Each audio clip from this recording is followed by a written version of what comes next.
Hey guys, तो कैसे हैं आप सभी। आज की इस वीडियो में बात करेंगे what are the sources you should follow to crack CLAT 2025।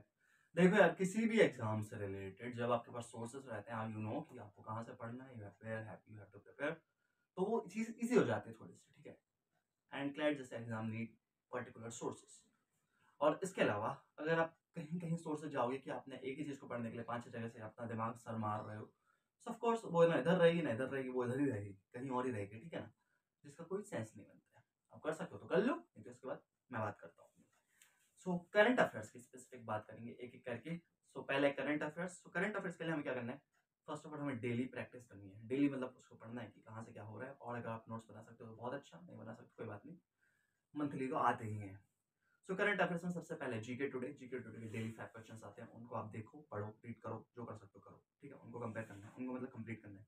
और दूसरा, newspaper is a good source, but सब कुछ हो जाता है, लेकिन वही बात है, आपको अंदर की चीज़ें या पुरानी हिस्टोरिकल चीज़ें आपको कहाँ से पता चलेंगी, वो सब आपको वहाँ डायरेक्टली न्यूज़पेपर से पता नहीं चलेंगी। इसकी जगह आप दृष्टि या विजन के जो डेली रैपअप आते हैं, आप उनको पढ़ सकते हो, डेली आर्टिकल्स। तो उसमें क्या रहता है ना, वो थोड़ा बहुत आपको रिलेवेंस बता देते हैं, आपको आइडिया लग जाएगा आपको क्या पढ़ना है, ठीक है। न्यूज़पेपर तो ज़रूरी है, उसकी मैं बाद में बात करता हूँ। और इसके अलावा आपका एक डेली का हो जाएगा, तो आप डेली नोट्स भी बना रहे हो, ये भी कर रहे हो, आप वीकली में उसको रिवाइज भी कर रहे हो। इसके बाद मंथली में क्या करना है, फॉर मंथली आपके तो बने हुए हैं उनको आप करो, लेकिन इसके अलावा मंथली के लिए किसी भी एक मैगजीन को पकड़ लो, या फिर आपको क्लाइट स्पेसिफिक चीज़ें होती हैं, जैसे कि क्लाइट पोस्ट हो गया, मंथन हो गया, एलपीटी का हो गया, तो आप इनको एक बार नज़र दे सकते हो, ठीक है ना। क्योंकि ये चीज़ें आपको कुछ कुछ बता देते हैं, इनमें भी बहुत सारी चीज़ें होती है, हिस्टोरिकल बता दिया आपको, आज के रिलेवेंस बता दी, what are the things they can ask you, like ICJ headquarter date establishment, treaties। तो ये सारी चीज़ें आपको वहाँ से पता चल जाएंगी। जनरल नॉलेज के लिए दो सेक्शन, पहला है करंट अफेयर, दूसरा है स्टैटिक। अब स्टैटिक के लिए हमें क्या करना है, ल्यूसेंट हो गई, अरिहंत हो गई, ये दो बुक हैं, मैंने पढ़ी, दे आर गुड, ठीक है। मतलब अच्छी भी हैं, ऐसे भी नहीं है कि मैंने पढ़ी तो, but they are good books, ठीक है। तो आप ऐसा नहीं कि हमको सब कुछ पढ़ना स्टैटिक से, लेकिन जो करंट अफेयर्स में चल रहा है उससे रिलेटेड चीज़ें हमें वहाँ जाके देखनी है कि उसमें कुछ ऐसा कुछ है क्या जो हम पढ़ सकते हैं, जो हमारे लिए बहुत ज़्यादा इंपॉर्टेंट है, ठीक है ना। ये हमारा करंट अफेयर्स का सेक्शन हो गया। Now move to logical reasoning. Logical reasoning mainly जो क्लैट में पूछी जाती है वो क्रिटिकल रीजनिंग होती है। लॉजिकल रीजनिंग तो नाम, तो जो क्रिटिकल रीजनिंग है में कहाँ से, आर एस अग्रवाल अप्रोच, आप उससे कॉन्सेप्ट पढ़ सकते हो, जैसे कि एजम्पशन हो गया, इन्फरेंस हो गया, इन सारी चीज़ों को आप वहाँ से कंप्लीट कर सकते हो। और इसके बाद आप कर सकते हो वन लाइनर, जिसके बाद आपको थोड़ा आइडिया लग जाएगा ये चीज़ें कैसे होती है और क्वेश्चन कैसे सॉल्व करने रहते हैं। और बाद अगर आपको पैसेज सॉल्व करने, पैसेज के लिए मैं बोलूँगा जीमेट क्लब पे जाइए। जीमेट क्लब पे आप लेवल के हिसाब से मिल जाता है, 600, 700, 800 और उसके ऊपर भी। तो आप उसके हिसाब से उस चीज़ को, मतलब जो पैसेजेस हैं, कॉम्प्रिहेंशंस हैं, आप उनको सॉल्व कर सकते हो, क्रिटिकल पैसेजेस को, ठीक है। तो ये क्रिटिकल रीजनिंग का हो गया। इसके बाद एनालिटिकल पे बात करते हैं, जो सेकंड सेक्शन है लॉजिकल का। एनालिटिकल के लिए आप एन के पार्ट को रिफर कर सकते हो। अच्छी बुक है, इजी बुक है, उतना ज़्यादा कठिनाई से नहीं समझाया है, आपको इजीली समझ आ जाएगा, 2-3 वीडियो देख लो चाहो तो। लेकिन आप एनालिटिकल उससे सॉल्व कर सकते हो, लाइक सिलॉजिज्म हो गया या जो भी कुछ इसमें बाकी एनालिटिकल एनालॉजी काइंड ऑफ चीज़ें होती हैं एनालिटिकल रीजनिंग में, आप वहाँ से उसको सॉल्व कर सकते हो, ठीक है। So we are done with logical reasoning. Now move to English. English के लिए अरुण शर्मा, कैट की बुक है। देखो, अरुण शर्मा की जो स्पेसिफिक बुक है वो कैट की है, लेकिन आप उसको क्लैट के लिए रेफर कर सकते हो, क्योंकि जो लेवल होता है ना ऑलमोस्ट लगभग सेम होता है। कैट का मतलब मुझे उतना आइडिया नहीं है, बट क्लैट का तो हाँ थोड़ी high English level, high advance level English रहती है पैसेजेस के लिए, तो आप उसको चूज कर सकते हो, वहाँ से आप उसके लिए प्रिपरेशन कर सकते हो, आपको आइडिया लग जाएगा कैसे रीडिंग कॉम्प्रिहेंशन में पैसेज आते हैं और कैसे हो सकता है। अनसीन ही रहते हैं, पर 12th लाइक तो नहीं होते, बहुत थोड़े ऊपर रहते हैं, ठीक है ना।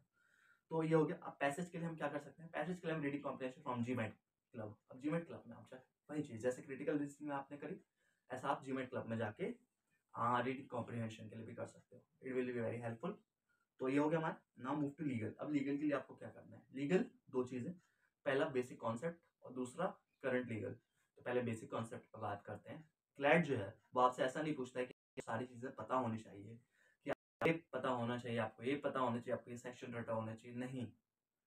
उसने बोला है कि आप अगर बेयर रीडिंग कर लोगे ना, जो पैसेज वहाँ पे आएगा, आपको मतलब जनरल नॉलेज होनी चाहिए उस चीज़ का, बस उतना, उससे ज़्यादा आपको कुछ करने की जरूरत नहीं है। लेकिन अगर आपको ये चीज़ें पता होती जल्दी जल्दी उसको पढ़ के आपका टाइम बचा के आप जल्दी क्वेश्चन सॉल्व करके आपके लिए टाइम सेव करके आप आगे बढ़ सकते हो, ठीक है ना।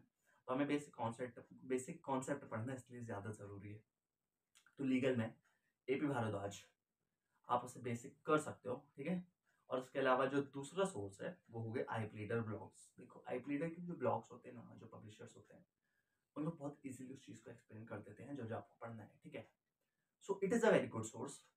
आपका जो क्लैट कंसोर्शियम जो मतलब क्या बोलते हैं सिलेबस रिलीज करता है कि आप उस पेपर में क्या क्या आने वाला है, आप उसको एक बार रीड करो, उसके बाद आप वहाँ जाके सर्च करो, go to I pleader blogs, वहाँ जाकर उस चीज़ को सर्च करो कि आपको ये पढ़ना है, रजिस्ट को जितनी जल्दी आप कर सकते हो उतना जल्दी कर लो, वही अच्छा होगा। और उसके बाद अगर अपन करंट की बात करेंगे, करंट लीगल नॉलेज की, तो पहले आपका जो जैसे मंथली कंपाइलेशन होता है उसमें लास्ट में लीगल लीगल करंट अफेयर्स का भी सेक्शन होता है, तो आप उससे पढ़ सकते हो। और इसके अलावा newspaper the Hindu, Indian express, mainly दो मेनली, इसके अलावा और भी हो सकते हैं, लेकिन जो ये दो प्रोमिनेंट है, इसमें जो ओपिनियन है आप उनको, जैसे अभी इलेक्टोरल बॉन्ड न्यूज़ में है, ठीक है, तो आप इसको पढ़ सकते हो फ्रॉम देयर ओपिनियंस। अब इसको आप पढ़ दोगे आपको नॉलेज लग जाएगा, ठीक है। और उसको लेके फिर आपको रिसर्च फिर से करनी पड़ेगी, क्योंकि ज़रूरी नहीं आपको सारी चीज़ वहाँ मिल जाए, हो सकता है कुछ स्पेसिफिक सेक्शंस आपको पढ़ने पड़े उन लीगल से रिलेटेड। ऑल्दो वो आपको नहीं पूछेगा ऐसी चीज़ें कि आप इस सेक्शन में ये बताओ, नहीं, वो आपको अप्रोच ही करनी पड़ेगी, थिंकिंग आपको लगानी पड़ेगी कि ये ऐसा हुआ है तो मैं ऐसा कर सकता हूँ, वॉट यू कैन ड्रॉ, ठीक है। तो ये न्यूज़पेपर, ओपिनियन और लीगल करंट अफेयर्स के लिए लास्ट में आ जाता है, तो वो आप पढ़ सकते हो। अब इतना हमारे पास 4 चीज़ होगी, now move to current. Oh mathematics, I hate mathematics, खैर कोई बात नहीं, पढ़ना तो पड़ेगा। सो क्वांट के लिए आप बेसिक आपको कहाँ से करो, RS अग्रवाल से सॉल्व करोगे। तो RS Agarwal is a very good book, red colour की बुक होती है बहुत मोटी बुक है, लगता है समय कि हो जाएगा, नहीं होता, मतलब हो जाता है जिसको अब मैथ्स पसंद है, तो आप उस चीज़ को कर सकते हो, RS अग्रवाल फॉर बेसिक। और इसके बाद अगर आपको डेटा इंटरप्रिटेशन सॉल्व करना है तो आप ऑलिव बोर्ड पे जाइए, आप वहाँ पे जाके जो DI है उनको सॉल्व कर सकते हो, ठीक है। तो ये हमारे सोर्सेज की बात होगी। सोर्सेज को आप अपने ध्यान रखते हैं साइड में, या अपने सोर्सेज को साइड में रखते हैं। Now move to mocks, the most important part is mocks. ये सारी चीज़ें तो आप करते रहोगे, प्रैक्टिस करते रहोगे, लेकिन मॉक्स आर वेरी इंपॉर्टेंट। आप जितने ज़्यादा दे सकते हो दो। अब जितने ज़्यादा देने का मतलब ये नहीं है कि आप दे रहे हो और आपके दिमाग में कुछ भी नहीं जा रहा है, ठीक है, ऐसा नहीं है। आपको एनालाइज करना उन मॉक्स को। जब तक आप एनालाइज नहीं करोगे, जब तक आप अपनी गलतियों को पकड़ोगे नहीं, तब तक कैसे मार्क्स आएंगे। So we need analysis of the particular mocks, ठीक है ना। तो उम्मीद है ये वीडियो पसंद आई होगी। तो ये जो मॉक्स वगैरह है इस पर थोड़ा ज़्यादा फोकस करेंगे, और बाकी अपना अपन को कंप्लीट करना है। We don't have that much time, मतलब है कंसिडरेबल टाइम है, इतने में आप कर सकते हो client 2025। So all the best everybody. Video और आती रहेंगी समय के साथ, जब जब मेरे पास टाइम रहेगा। सो आई विल मेक श्योर कि वीडियोस बनाऊँ।